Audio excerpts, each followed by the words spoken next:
तर पहा, या अगोदरच्या लेक्चरमध्ये आपण सेंटेन्सचे दोन टाइप्स पाहिले. पहिले कोणतं पाहिलं? असर्टिव्ह सेंटेन्स, ज्यामध्ये स्टेटमेंट किंवा असर्शन्स असतात. आणि दुसरं कोणतं पाहिलं आपण? इंटरोगेटिव्ह, प्रश्नार्थक वाक्य. त्यामध्ये आपण दोन टाइप पाहिली, एक WH टाइप क्वेश्चन आणि दुसरं वर्बल क्वेश्चन्स. आता तिसरा जो टाइप आपण या लेक्चरमध्ये लर्न करणार आहोत तर तो आहे इम्पेरेटिव्ह सेंटेन्स, म्हणजे आज्ञार्थी वाक्य. आता याला डिफाइन कसं करायचं? A sentence that express command or an entreaty, म्हणजे एखादी सूचना असेल, आदेश असेल, ऑर्डर असेल, किंवा एखादी एंट्रिटी म्हणजे रिक्वेस्ट असेल, विनवणी असेल, विनंती असेल, तर डेफिनेटली ते सेंटेन्स कोणतं सेंटेन्स असेल? Imperative sentence. ओके, सो आता एक वाक्य घेऊ आपण. Please give me a pen. कृपया मला काय कर? पेन दे. तर यामध्ये काय आहे बरं? एक प्रकारची रिक्वेस्ट आहे, विनंती आहे. That's why it is a imperative sentence. Okay. So by what did you help me? Help me म्हणजे काय होईल अर्थ? मदत कर किंवा मला मदत कर. बरोबर? तर यामध्ये सुद्धा काय आहे? रिक्वेस्ट आहे, एंट्रिटी आहे. त्यानंतर you have to do it in each condition.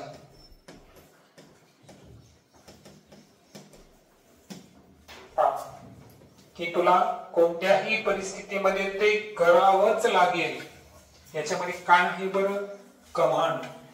एखाद्या सेंटेन्स मधून एखादी कमांड जर एक्सप्रेस होत असेल तर डेफिनेटली ते वाक्य कोणतं असेल? Imperative sentence. बरोबर? आता एक टीचर आहे, ते स्टुडंटला काय करू शकतो? ऑर्डर करू शकतो, शट द विंडो, म्हणजे विंडो काय कर? बंद कर. Okay, so shut the window. मग या वाक्यामध्ये काय झालं बरं? एक काय आलेली आहे? ऑर्डर आलेली आहे, कमांड आलेली आहे. बरोबर आहे का? मग ओव्हरऑल जर एखाद्या वाक्यामधून जर एखादी कमांड एक्सप्रेस होत असेल, एंट्रिटी एक्सप्रेस होत असेल, तर डेफिनेटली ते वाक्य काय असतं? इम्पेरेटिव्ह असतं. आपण आपल्या लाईफ मध्ये सुद्धा बऱ्याच वेळेस आपल्याला कोणी कमांड देत असतं, कोणी ऑर्डर देत असतं. बरोबर? आता फॉर एक्झाम्पल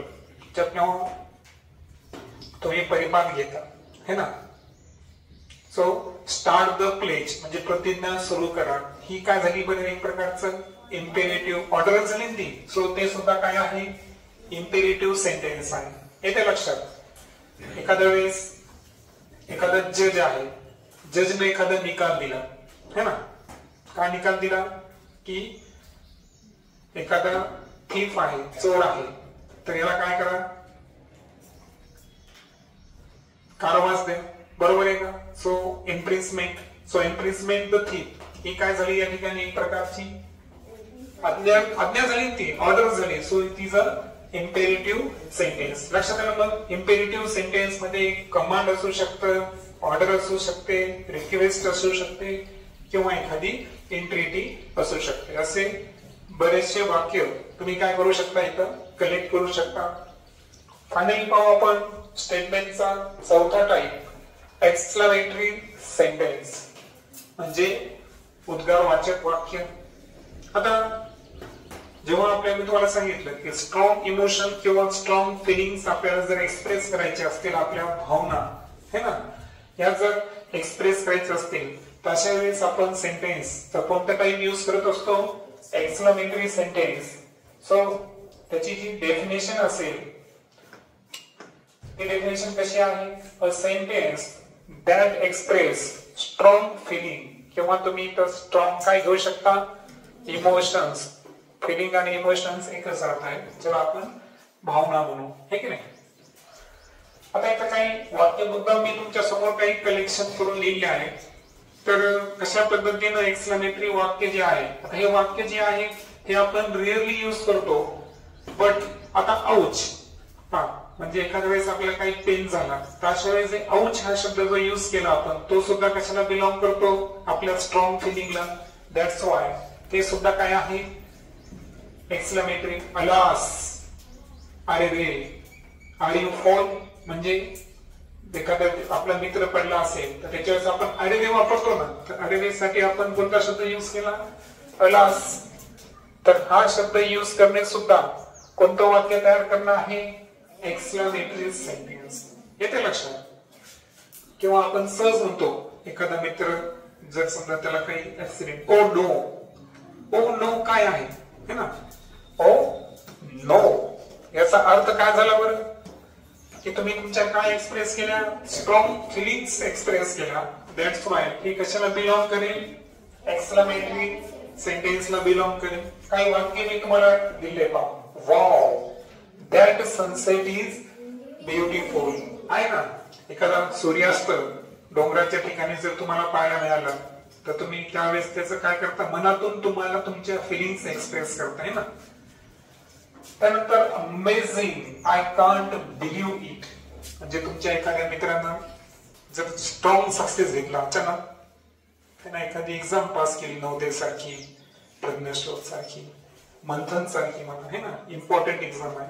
तर अशा वेळेस आपण काय म्हणू, अमेझिंग. अमेझिंग म्हणजे काय केलं, अद्भुत. म्हणजे तू आय कांट बिलीव्ह इट म्हणजे मी विश्वास करू शकतो का, मी विश्वास करू शकत नाही असं यश तू काय केलेलं आहे, संपादन केलेलं आहे. Fantastic, I love the picture. एखाद्या गॅलरीमध्ये गेला तुम्ही आणि तुम्ही एखाद्या चित्राकडे बघितलं आणि तिथली पेंटिंग तुम्हाला आवडली, त्या चित्रातली किंवा ते चित्र आवडलेलं आहे, तर अशा वेळेस तुम्ही त्याला काय शब्द वापरला, फंटास्टिक. म्हणजे एक तुम्हाला कसं वाटलं, ते चित्र आश्चर्यकारक वाटलं हे का नाही, अद्भुत वाटलं, त्यामुळे तुम्ही फंटास्टिक शब्द वापरला. आय लव्ह द पिक्चर म्हणजे तुम्ही तुमच्या स्ट्रॉंग फिलिंग्स एक्सप्रेस केल्या. शॉकिंग, आय कांट बिलीव्ह दिस. एखादा वेळेस काय होतं की आपला मित्र खूप अभ्यास करतो पण अचानक तो एखाद्या एक्झाम मध्ये काय झाला, फेलियर झाला, अपयशी झाला. तर अशा वेळेस आपण आपल्या फिलिंग्स कशा एक्सप्रेस करू, शॉकिंग म्हणजे माझ्यासाठी तर काय हे धक्कादायक आहे. म्हणजे आपल्याला वाटलं की तो चांगल्या मार्काने पास होईल, अचानकच तो त्या परीक्षेमध्ये काय झाला, फेल झाला. तर हे आपल्यासाठी कसं आहे, धक्कादायक आहे. तर अशा वेळेस आपण कशाला सुरुवात करणार, शॉकिंग, आय कांट बिलीव्ह दिस. हे तुम्हाला युज करायचंय तुमच्या कम्युनिकेशन मध्ये, पण सिच्युएशन पाहून. येते लक्षात. त्यानंतर incredible, what a beautiful nature म्हणजे अचानकच तुम्ही कुठं ट्रिपला गेले आणि एक नैसर्गिक दृश्य, एखादा व्ह्यू पाहून तुमच्या मुखातून जे त्याबद्दल स्तुती निघेल, तुमचे स्ट्रॉंग इमोशन्स, हा कोणता शब्द एक्सप्रेस करायला, इनक्रेडिबल म्हणजे अद्भुत, अतुलनीय हे की नाही. असं हे ब्युटिफुल नेचर म्हणजे सुंदर निसर्ग तुम्हाला पाहायला मिळाला. Hurray, I won the race. आपल्याकडे 26 जानेवारी है ना, रिपब्लिक डे संदर्भात आपण स्पोर्ट्स अरेंज करत असतो. अशा वेळेस तुम्ही वैयक्तिक स्पर्धा जिंकलात तर अशा वेळेस तुम्ही काय करणार, हुर्रे, आहे का, तो सुद्धा इंग्रजी शब्द आहे, आय ओन द रेस. किंवा एखादी टीम जिंकली असेल, hurray, we won the game म्हणजे आम्ही खेळ जिंकलेलो आहोत. I can't believe it. एखाद्या वेळेस काय होतं की अनपेक्षित एखादी घटना घडली तर त्याच्यावर आपला लवकर विश्वास बसतो का, नाही. तर अशा वेळेस आपण त्याला कसं एक्सप्रेस करणार, I can't believe it. Oh no, how is this happen. एखादा अपघात घडला, एक चांगला तुमचा मित्र आहे, चांगली म्हणजे व्हेकल रन करतो आणि अचानक त्याच्याकडून जर एखादा अपघात झाला तर अशा वेळेस तुम्ही काय म्हणणार, oh no, how is this happen. हे कसं काय घडू शकतं, हे कसं काय घडलं, हे स्ट्रॉंग फिलिंग तुम्ही काय केलं, एक्सप्रेस केलं. आता इंट्रोगेटिव्ह संदर्भात एक दोन गोष्टी मी सांगतो की एखाद्या वाक्याला तुम्ही इंट्रोगेटिव्ह करू शकता. ते कसं करू शकता पहा. एक वाक्य घेतो मी. He is very strong. आता हे वाक्य कोणतं आहे बरं? कोणत्या टाईपचं आहे? असर्टिव्ह आहे. अगदी बरोबर. आता याला आपल्याला काय करायचं आहे? सपोज आपल्याला इंटरोगेटिव्ह करायचं आहे. काय करू आपण इंटरोगेटिव्ह साठी? सांगा. Is he very strong. हे काय झालं बरं? काय झालं हे? इंटरोगेटिव्ह. किंवा आता या वाक्याला आपल्याला काय करायचं आहे? एक्सक्लेमेटरी करायचं आहे. तर एक्सक्लेमेटरी करताना पहा इथं व्हेरी आहे. व्हेरी असल्यावर काय करायचं? हाऊ पासून सुरुवात करायची. कशापासून? How strong. काय केलं मी? या व्हेरीच्या पासून सुरुवात केली. त्याच्याऐवजी कोणता शब्द वापरला मी? हाऊ. त्यानंतर पुढचं जे वर्ब आहे तो घेतला स्ट्रॉंग. How strong. त्यानंतर सब्जेक्ट घ्यायचा. सब्जेक्ट कोण आहे? ही. आणि त्यानंतर हेल्पिंग वर्ब कोणता आहे? इज. मग वाक्य काय झालं बघा? How strong he is. याच्यामध्ये काय झालं बरं? की आपण जे वाक्य कोणतं होतं सुरुवातीला? असर्टिव्ह टाईपचं होतं. कसं होतं? असर्टिव्ह टाईपचं होतं. अगोदर त्याला काय केलं आपण? इंटरोगेटिव्ह केलं. त्यानंतर आता कशा केलं म्हणजे त्याला आपण एक्सक्लेमेटरी केलं. हे ना शॉर्टकट्स वापरलो मी. तर अशा पद्धतीने वाक्यांचं आपल्याला काय केलं पाहिजे? कन्वर्जन करता आलं पाहिजे. हे की नाही? हे कन्वर्जन जर आपण ग्रॅमॅटिकली शिकलो तर तेच कन्वर्जन आपल्याला काय करायचं आहे? स्पीकिंग मध्ये, आपल्या कम्युनिकेशन मध्ये काय करायचं आहे? यूज करायचं आहे. अजून एक वाक्य घेऊ आपण.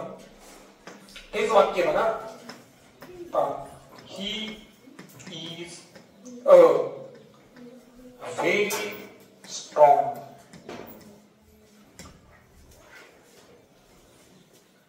आता व्हेरीच्या ऐवजी इथं शब्द काय आला बरं? काय आला? अ व्हेरी आला. सो आता याचा आपल्याला काय करायचं आहे? दोन्ही करू आपण. इंटरोगेटिव्ह करताना काय होईल? Is he a very strong. की तो इतका मजबूत आहे का? हे कोणतं वाक्य झालं सांगा? कोणतं झालं हे? इंटरोगेटिव्ह. वरचं कोणतं होतं?